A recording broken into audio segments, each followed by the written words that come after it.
This afternoon, I thought for the 3 o'clock study, we would cover a topic that was actually, Mr. Haver did an article on this, and the title of the article here is "The Definition of Courage Has Shifted Since Normandy." And I want us to look into the subject of courage today. It's my belief that as Christians in the body of Christ, we must be courageous people, and we must have courage. And so, I want to talk about that. And I thought what I'd do, because when you talk about courage, there's also another word that kind of is against courage, and it's a thing called fear, and that we have to deal with fear. And I thought what I'd do is I would start off here by reading a story of fear, of a lady who had fear, and then read the story of a gentleman who had a lot of courage. But this lady died in 1916, and her name was Hetty Green. Anybody ever heard of Hetty Green?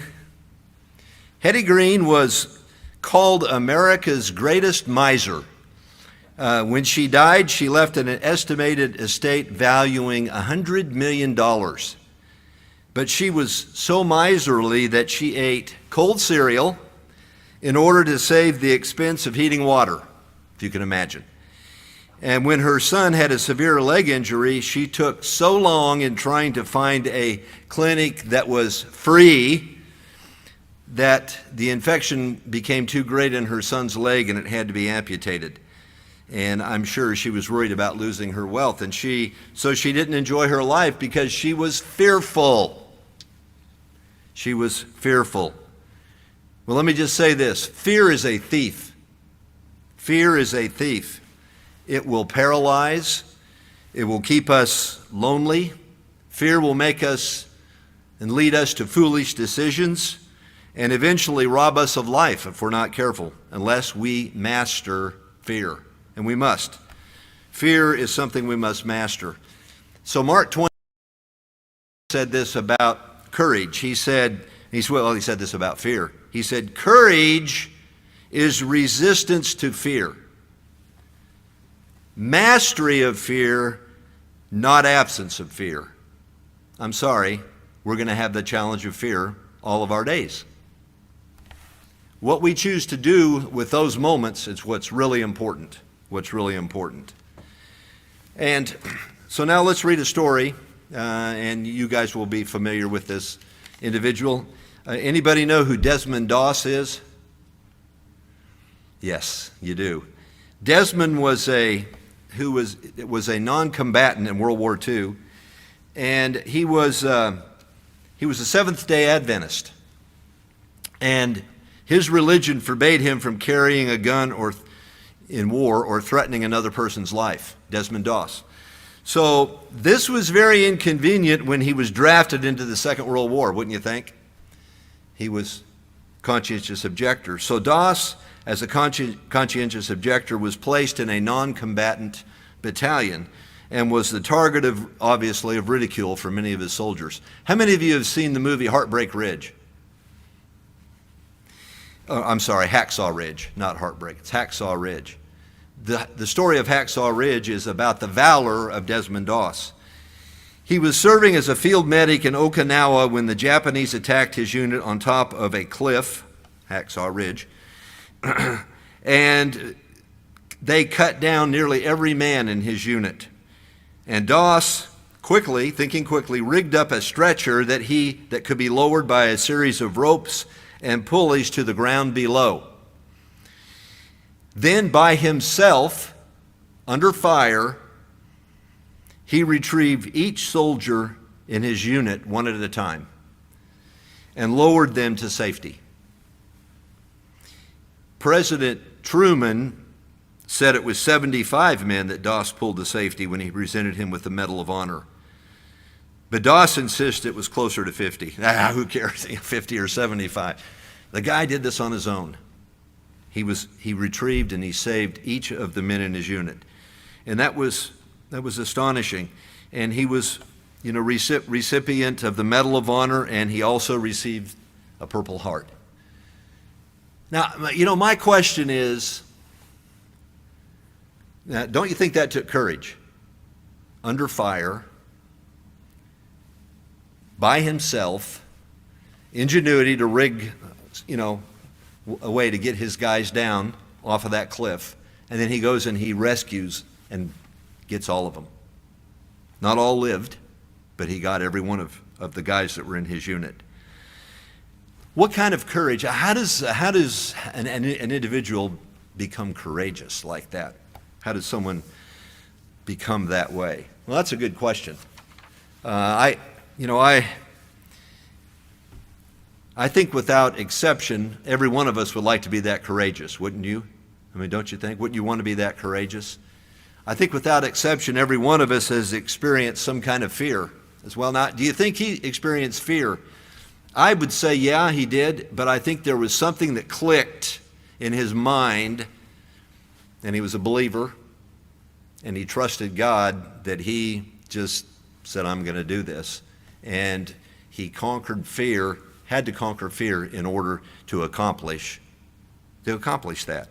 And, I don't know. I think every one of us in this room has experienced some kind of fear at some point, or apprehension or dread. Have you ever been faced with something you don't know how to handle, or there's apprehension, and then there's, how do I accomplish this? There's dread. There's all those things come into our minds, and some others, the world, we all feel that. The world feels it. I think over the last year and a half, the world has felt a lot of fear because of a pandemic.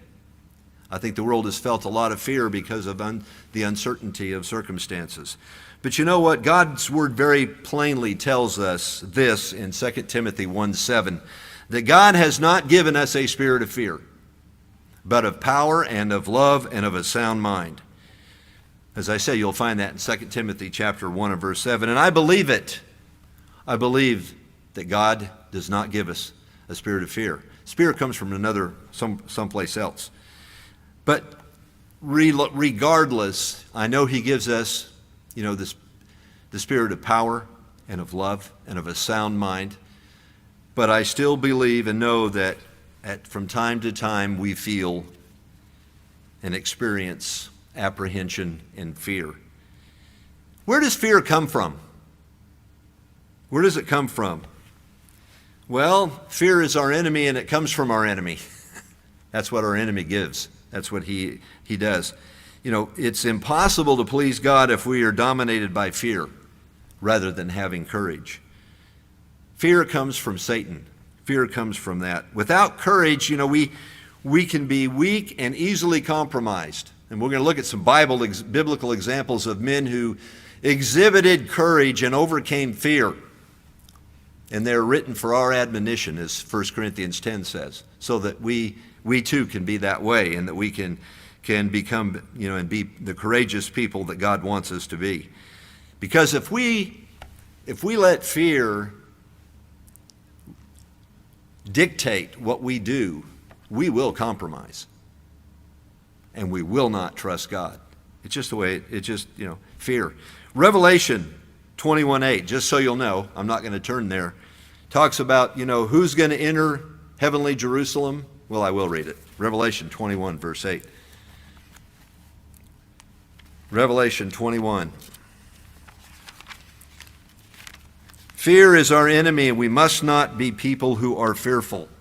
Verse 8 says, verse 7, he that overcomes shall inherit all things. Another one of the things we hope for, another one of the promises we look forward to. And I will be his God, and he shall be my son and daughter. That's a promise. That's a promise. If we will endure, if we will overcome, we will inherit that. But notice verse 8 says, but the fearful and unbelieving and the abominable and murderers and whoremongers and sorcerers, idolaters and all liars shall have their part in the lake which burns with fire and brimstone, which is the second death. But the first thing mentioned there is the fearful. So obviously we recognize we can't be fearful. We have to be people of courage. And mastering fear requires courage. And we want to talk about courage today. To make it through the turbulent times we live in now and the turbulent times that are ahead for us, we must be people of courage. We must be courageous Christians to stand for truth, to stand for the things of God against all opposition. We have to be able to do that. What is it? What is courage? What is it? Well, there's several different types of courage. I'm going to just mention about 6. Obviously, this subject we could spend 2 months, to cover all of the biblical principles on courage. But here we go. Here's 6 of them. 1, there's physical courage, which involves bravery, at the risk of bodily harm. I believe physical courage is what Desmond Doss had. He may have had some other emotional courage too, but feeling fear. When you have physical courage, you can feel fear, yet you choose to act and not be frozen. You don't let fear dictate. Emotional courage is another one. And we have to recognize and have emotional courage because sometimes we have many unpleasant thoughts and things that come into our mind. But by the way, we don't live our lives by emotion. We have to rule. We have to do that. But we have to have emotional courage and the courage to make right decisions, following the principles and things. We don't let our feelings rule and dictate. Intellectual courage. I believe as Christians, this is a big one for us. We have to have intellectual courage to say, I don't know everything and I need to learn. Or to say, that's a good point you just made. I just learned something. Isn't that the way it is? We are always constantly learning. It says we're to continue to grow in grace and knowledge. It takes courage to grow. It takes courage to change. It takes courage to change a paradigm that we've had for 50 years and recognize I need to grow. That takes intellectual courage. And then there's social courage, which is to stand up in the face of adversity. I remember probably my first experience with social courage or having to do that, standing up against adversity, was when I was in high school. And I was a freshman, and we were getting ready to go to the Feast of Tabernacles. And I had to go to all my teachers and say, hey, first of all to the office and say, hey, I need this time off. This is for religious reasons, and I'm going to be gone these number of days. And they're like, what? That's crazy. And then my teachers would say, you want me to make your homework up in advance so you can go and have your time? And I'd say, yes, please. And, by the time I was a senior, they had it all figured out. I had them trained. But social courage is being able to stand up in face of adversity, in the face of things that are against us, be things that we don't believe, and we still have the courage to stand there, even at the risk of social, embarrassment or exclusion, or to become unpopular. I was probably the most unpopular kid in high school because of what I believed. But then there's moral courage, which is the willingness to stand up for what's right. We all have to have that. And then we have to have spiritual courage, which, is one that's heart-centered and focused on God, and have the spiritual courage to follow the things of God no matter what, facing pain with dignity and with faith. And, so there's a lot of different kinds of courage that we need, obviously, and we have to have as Christians. And I think we tend to equate courage with heroism. We might even think of, courage as something extraordinary and something unusual, something people are called upon to exhibit, like Desmond did in World War II. I think that's what we consider courage. I think of some other instances. You'll relate to this. Remember 9/11? And remember firefighters running into buildings to save people at the risk of their own lives? That took courage. Put yourself in their spot. You have to come to the point, it's like, that building may collapse on me. I'm supposed to go save people. They blocked out fear, and they went and said, hey, come down here, this is the way. And they started getting people out of there as quickly as they could. And 343 of them lost their lives, saving others on 9/11. That took courage. I think of soldiers preparing for battle. And this right here, the definition of courage has shifted since Normandy. And I think of Normandy. So soldiers preparing for battle. D-Day. They're going to land in Europe. They're landing. And we have a battle to fight in the European front. What if you'd been one of those 4,000 that lost their lives on the beaches of Normandy? Or the 10,000 that were wounded? The toll was high. It was a big price that was paid on D-Day. Took courage. It takes courage for men to stare down their fears, and for women to stare down their fears and move forward with what they know they need to do. I don't know, some of us may not, maybe many of us may not see courage as something that we need in our lives, or something that we think, maybe we think it isn't, that we may not even consider ourselves courageous people. I hope you do. I believe you are. The fact that you're here and obeying God means you're courageous people, following the principles of God. To me, that's a lot of courage. But it'd be a serious mistake to think that you're not courageous or that being courageous isn't important. Because courage and honor, they're king. Just saying. Courage and honor, they're king. We must have them. Courage and honor. Courage is not the same thing as heroism, but I'm telling you what, heroes have to have courage. And the dictionary defines courage this way, and I love this definition. I'll be repeating it. Courage is the state or quality of mind or spirit that enables us to face danger and fear or sudden changes in our life with self-assurance, confidence, resolution, and bravery. That seems like a tall task, but that's what courage is. It's the state of mind or quality of spirit that enables us to face danger, fear, or sudden changes in our lives with self-assurance, confidence, resolution, and bravery. And I say the reason is because we have God. That's why I say we can do that, why we have that. 1 Corinthians 16:13. Turn with me to there if you would. 1 Corinthians 16:13. We'll just read one verse here, this verse, because I think it's a powerful verse and powerful for this subject. 1 Corinthians 16, verse 13. It says, "Watch you, stand fast in the faith, quit you like men, and be strong." It's interesting. The word there, quit you like men, is be men and women of courage. Quit you like men. Be men and women of courage. Watch. Stand fast in the faith. Be men and women of courage. Be strong. That is what Scripture wants. That's what the Bible wants. Ron, if you'd begin working your way up, please. There are many biblical stories of courage in the Bible. Many stories that are stories of courage. I'd love to read them all. I actually am asking Reg and Ron to read 2, because we probably won't have any more time than that. But there are many stories, and they're all important. So we just have to pick a couple, because all of the stories of courage are so important. But let's look at a couple of them this morning.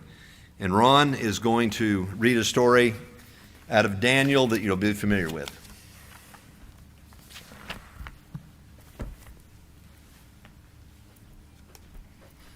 Thank you, Mr. Skelton. Good afternoon again, everyone.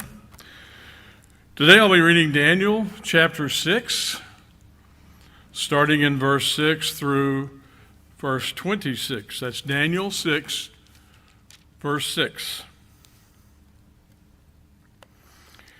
So these officials and satraps went to the king as a group.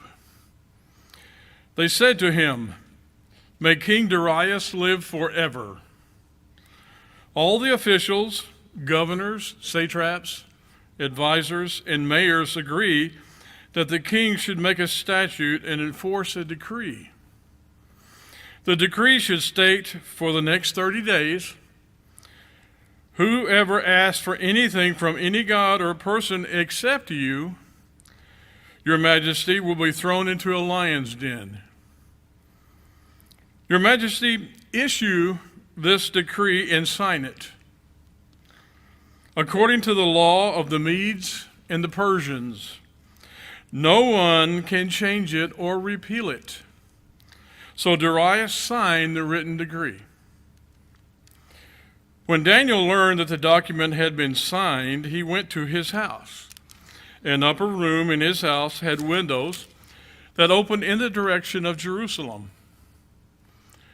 3 times each day he got down on his knees and prayed to his God.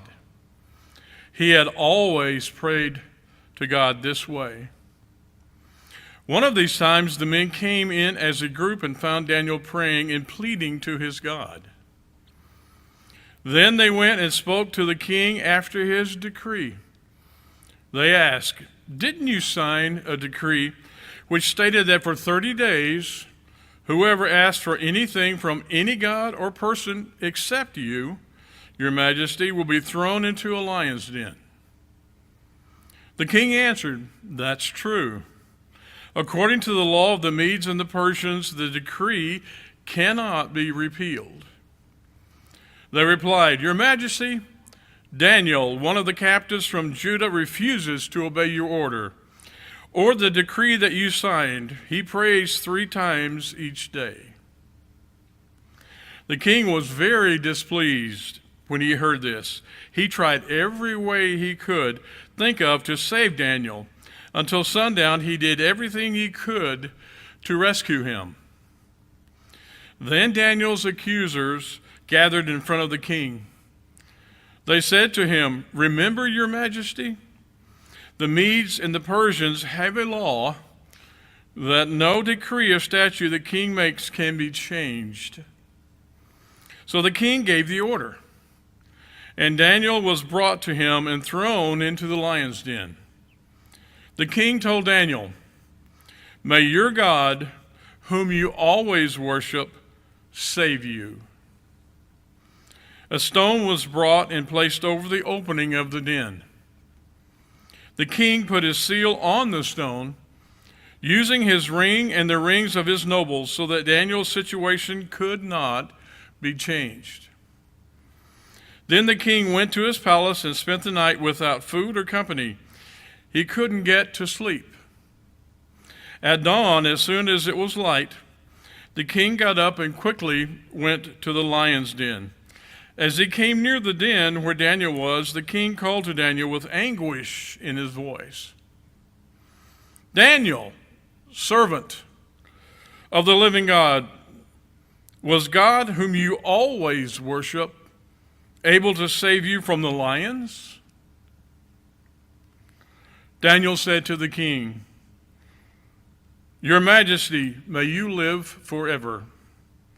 My God has sent his angel and shut the lion's mouth so that they couldn't hurt me.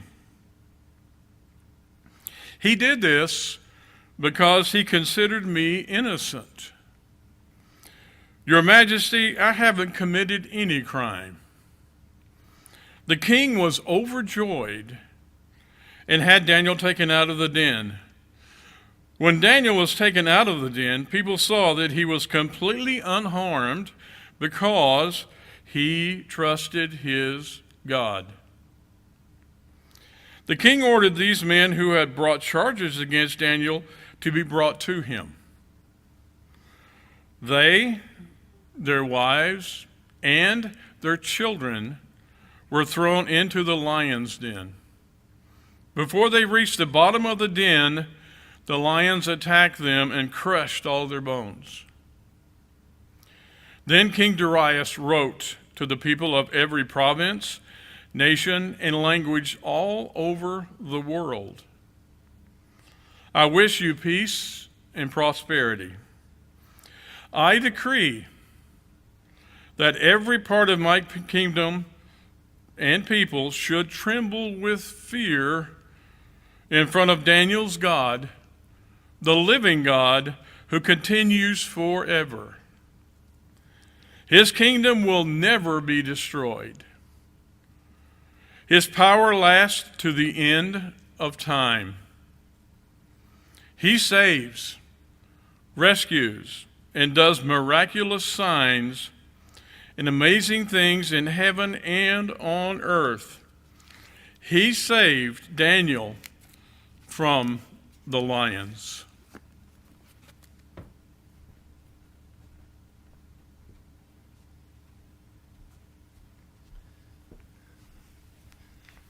Thank you, Ron. Powerful story, isn't it? Now, suppose you're thrown in the lion's den. You realize those lions weigh 400 to 600 pounds? And by the way, they're not fed a few days before. They're not given 3 squares a day. They're hungry. And there's so many lessons to learn from this, but to me,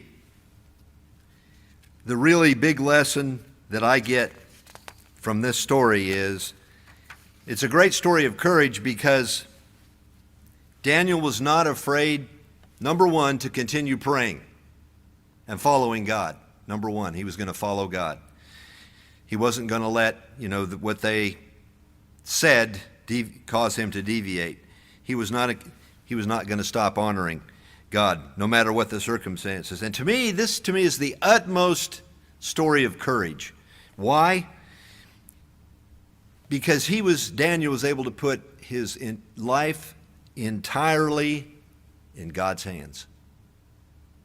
He was able to put his life entirely in God's hands, and he trusted God completely. Now that's a courage. That's courage. I want courage like that. I hope I'm courageous like that I would be able to trust God completely in a circumstance. I don't think I'd go around, saying, kitty, kitty, kitty, to 400 or 600 pound lions. But boy, as for me, trusting God is a true act of courage. So here's a story. This is a joke. There's a story told about a man who bragged that he'd cut off the tail of a man-eating lion with his pocket knife. And when someone asked, well, why hadn't you cut off the head of the lion? The man replied, somebody's already done that. So I don't think he had too much courage, There's a headless lion and he cuts off the tail. But what about being able to trust God completely in all circumstances? I believe that Daniel was a man and sets us a good example. 1 Corinthians 10 says, these things are written for our admonition that we can learn lessons from. I know that sometimes we feel like we're in circumstances that are like Daniel in the lion's den. We've had difficulties. I know of some circumstances and difficulties, whether it's, family issues or loss of mates or churches rejecting you, whatever. Sometimes it's hard, isn't it? It's hard. But God's promise is that he will bring us through. Reg, if you can begin working your way up, please. There's another man that I believe is a man of courage, and I would like for Reg to read a story. I have a book, and he's got it, and he's going to read out of it, called The Book of Virtues. And he's going to be reading the story of David and Goliath from the Book of Virtues.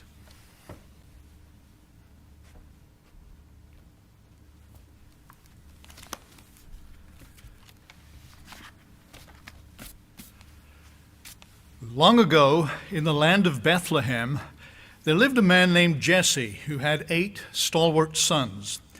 The youngest of these sons was David. Even as a little lad, David was ruddy, beautiful of countenance, and strong of body.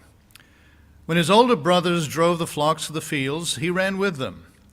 Each day, as he leaped over the hillsides, listened to the gurgling water in the brooks and the songs of birds in the trees, he grew stronger of limb and more filled with joy and courage. Sometimes he made songs of the beautiful things he saw and heard. His eye was keen, his hands strong, and his aim sure. When he fitted a stone into his sling, he never missed the mark at which he threw it. As he grew older, he was given the care of a part of the flocks. One day, as he lay on the hillside keeping watch over his sheep, a lion rushed out of the woods and seized a lamb. David leaped to his feet and ran forward. He had no fear in his heart, no thought but to save the lamb.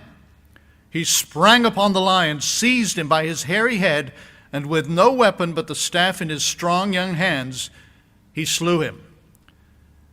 Another day a bear came down upon them. Him also David slew. Now, soon after this, the Philistines marshaled their armies and came across the hills to drive the children of Israel away from their homes. King Saul gathered his armies and went out to meet them. David's 3 oldest brothers went with the king, but David was left at home to tend the sheep. "Thou art too young. Stay in the fields and keep the flock safe," they said to David. 40 days went by and no news of the battle came. So Jesse called David to him and said, "Take this food for thy brethren and go up to the camp to see how they fare." David set out early in the morning and journeyed up to the hill on which the army was encamped. There was great shouting, and the armies were drawn up in battle array when David arrived. He made his way through the ranks and found his brethren. As he stood talking with them, silence fell upon King Saul's army. And there, on the hillside opposite, stood a great giant. He strode up and down, his armor glittering in the sun. His shield was so heavy that the strongest man in King Saul's army could not have lifted it. And the sword at his side was so great that the strongest arm could not have wielded it. "It's the great giant, Goliath," David's brethren told him. "Each day he strides over the hill and calls out his challenge to the men of Israel. But no man amongst us dares to stand before him." "What? Are the men of Israel afraid?" asked David. "Will they let this Philistine defy the armies of the living God? Will no one go forth to meet him?" He turned from one to another, questioning them. Eliab, David's oldest brother, heard him and was angry. "Thou art naughty and proud of heart," he said. "Thou hast stolen away from home, thinking to see a great battle. With whom hast thou left the sheep?" "The keeper hath charge of them, and our father Jesse sent me hither, and my heart is glad that I am come," answered David. "I myself will go forth to meet this giant. The God of Israel will go with me, for I have no fear of Goliath, nor of all his hosts." The men standing near hastened to the tent of King Saul and told him of David's words.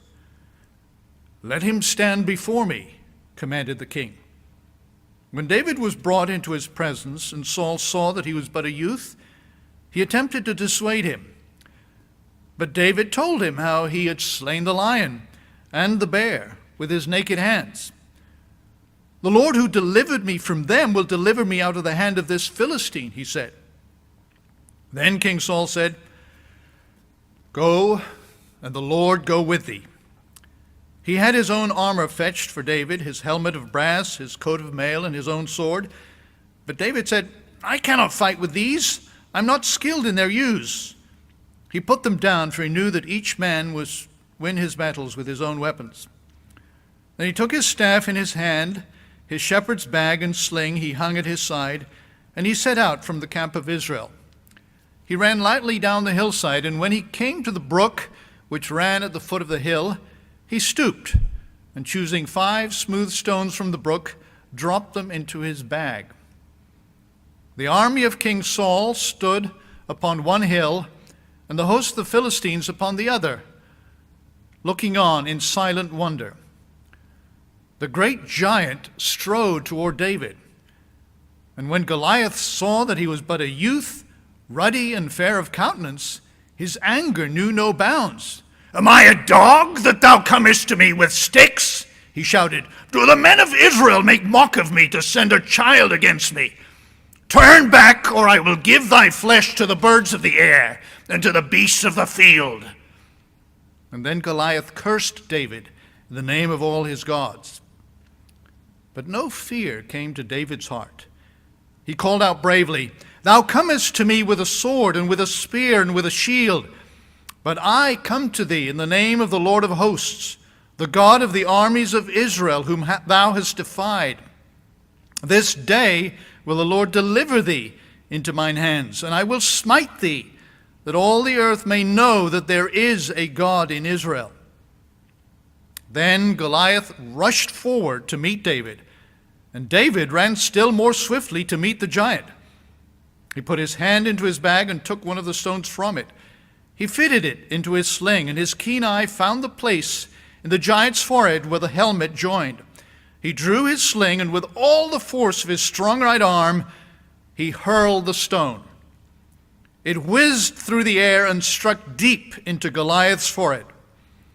His huge body tottered, then fell crashing to the ground. As he lay with his face upon the earth, David ran swiftly to his side, drew forth the giant's own sword, and severed his huge head from his body. When the army of Israel saw this, they rose up with a great shout and rushed down the hillside to throw themselves upon the frightened Philistines who were fleeing in terror. When they saw their greatest warrior slain by this lad, they fled toward their own land, leaving their tents and all their riches to be spoiled by the men of Israel. When the battle was ended, King Saul caused David to be brought before him, and he said, "Thou shalt go no more to the house of thy father, but thou shalt be as mine own son." So David stayed in the tents of the king, and at length he was given command over the king's armies. All Israel honored him, and long years after, he was made the king in King Saul's stead.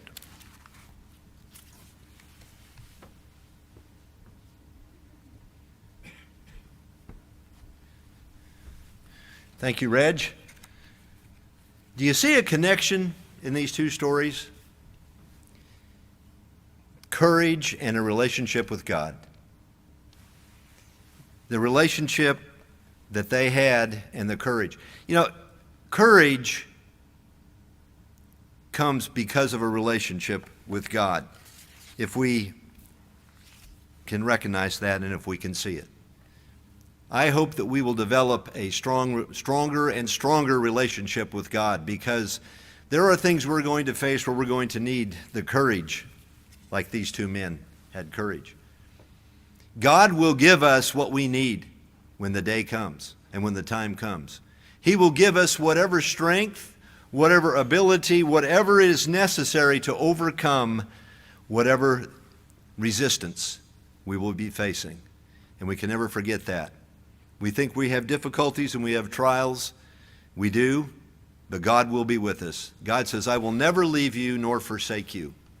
He will be with us. So let's make sure that we are people of courage. I could go on and talk about mighty men who have had, their challenges with lack of it, with lack of courage. We could talk about Elijah. We could talk about some of the courage that Jesus Christ had to exemplify when the night he shed great drops of sweat as if it were blood because of what he was facing, and he had some agony. And we all will probably face that, but with courage he continued and he prayed. And he said, "Nevertheless, not my will, but your will be done." And I believe greater courage comes when we have that close, intimate relationship with God. We must be men and women of courage in the days ahead. I believe we have to be men and women of courage if we are going to be able to help others in the millennium. We're going to have courage, and we're going to have God's help with that. Even the disciples, even the 12, they didn't always exemplify Christ's closest companions didn't always exemplify, courage. They were afraid. Peter denied him. The 12 forsook Christ. And they repented, and they changed, and they became men of courage. And they are the ones that carried on the gospel, and they are the ones that died physical deaths because of what they believed. I just wanted us to think about courage, because, and I want to leave you with a scripture to read. I won't now because time has ended. But I'd like for you to read Joshua chapter 1, verses 1 through 9. It's the story of the transition from Moses to Joshua. And notice all of the things that God promises Joshua that he will do. And he tells Joshua to be strong and of good courage. And what I want you to do is put your name in Joshua's place. Because I believe that whatever happens in the days ahead, God will be with us, and he will be with you. And he will accomplish everything that he has promised. And he will bring about all of the promises that he's made for you and me. So let's be men and women of courage, and let's overcome our fears.